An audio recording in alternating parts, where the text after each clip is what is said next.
Good evening, ladies and gentlemen, and welcome to the Cambridge Union in Easter 2008.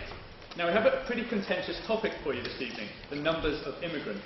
On the one extreme, we have academics who believe we should have an open borders policy, and on the other extreme, we have my dear old granddad, who believes that we should buy a boat, put them on it, and blow it up.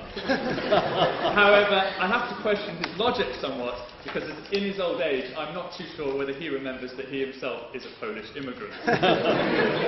But anyway, I'm pleased to say that we have much better experts than my grandfather to speak to us tonight. And on that note, I would like to introduce our first speaker, Professor David Conway. Now, David actually has a heart operation tomorrow morning, so I'm very grateful for him speaking tonight, but it means that he will have to rush off afterwards. But anyway, in the meantime, I'd like you to give him a warm round of applause. Thank you.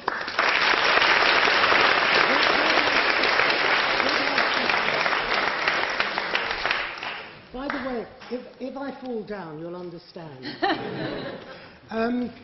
Now, I wonder, are there any overseas students here who've come to Cambridge?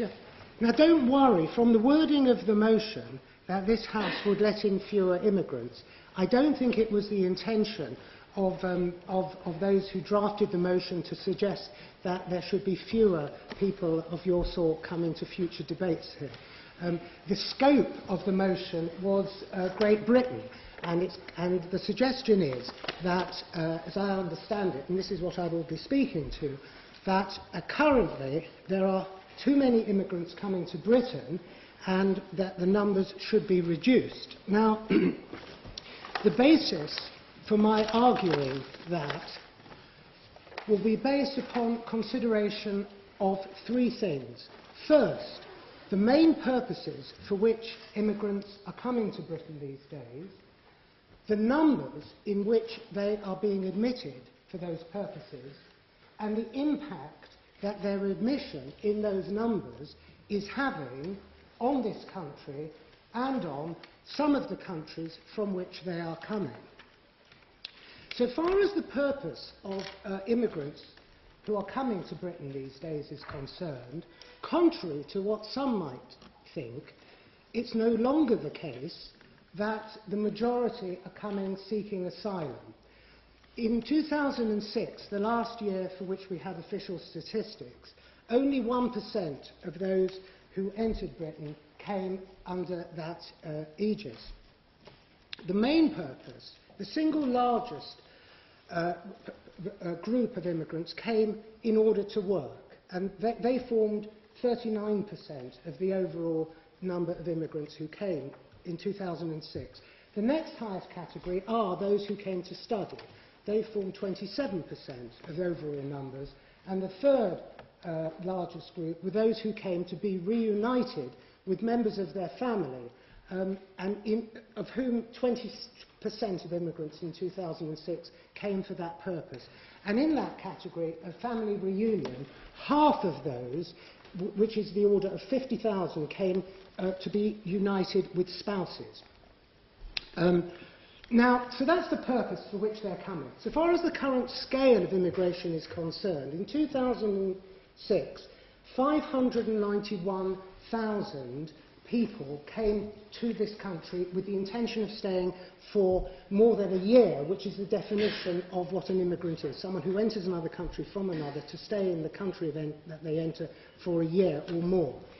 So 591,000 came, and 400,000 left, of whom 200,000 were themselves British citizens. Now that means that in 2006 there was net immigration of 191,000.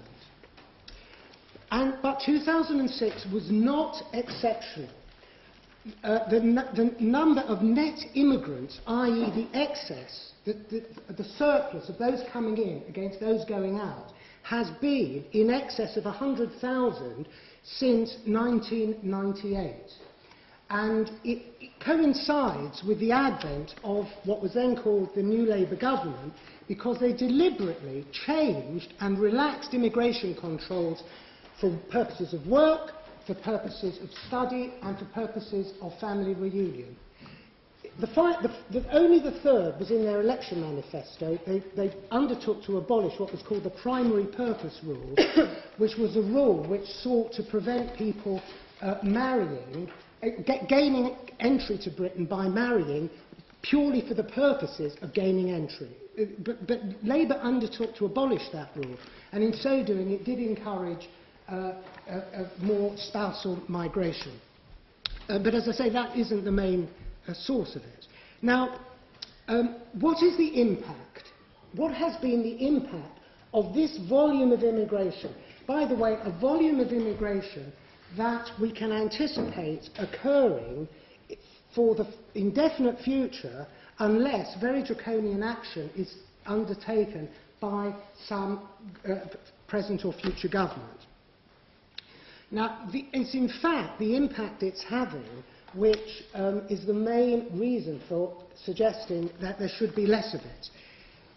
First of all, though, before I get on to what the adverse impact is, I want to just briefly, in a second, give you what I believe is a refutation of the claims by the government on behalf of the various forms of immigration that they have encouraged deliberately since 1997.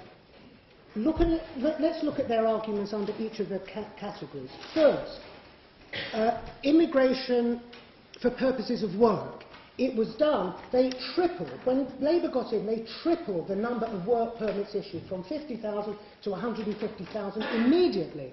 And then, in 2004, when the 8 East European countries joined the European Union, instead of like France, Germany and most of the other European countries saying there should be a period for 5 years before these new accession nationals could gain automatic employment rights, Britain, along only with Sweden and Ireland, gave the new accession immigrants immediate employment rights. So that brought about a huge wave of immigration. The government said, oh, only 13,000 are going to come. Well, 700,000 have showed up immediately just for purposes of work. And now they're starting to bring their families across as well, and the numbers are growing. What was the government's argument? The government said, look, it's great for this country. It increases our GDP, our gross domestic product. We've got more goods and services produced. It's filling labour vacancies, which would have jobs that otherwise go begging. They're young, they're single, they're contributing more in taxes than they're drawing on public services. And think about it, we've got an ageing population. Who's going to look after us in our old age, eh? The dependency ratio, the number of people of working age relative to the number of people who are too old to work or too young to work. That we were being told that immigration would help us on those scores. All those spurious arguments. One, GDP doesn't matter. The size of a country's GDP doesn't matter because it's a function of relative to population. India and China are about to overtake Britain in terms of GDP. China hasn't already done so. But they're not richer. There are many, many people who live in abject poverty. What it is, it's not even GDP per head.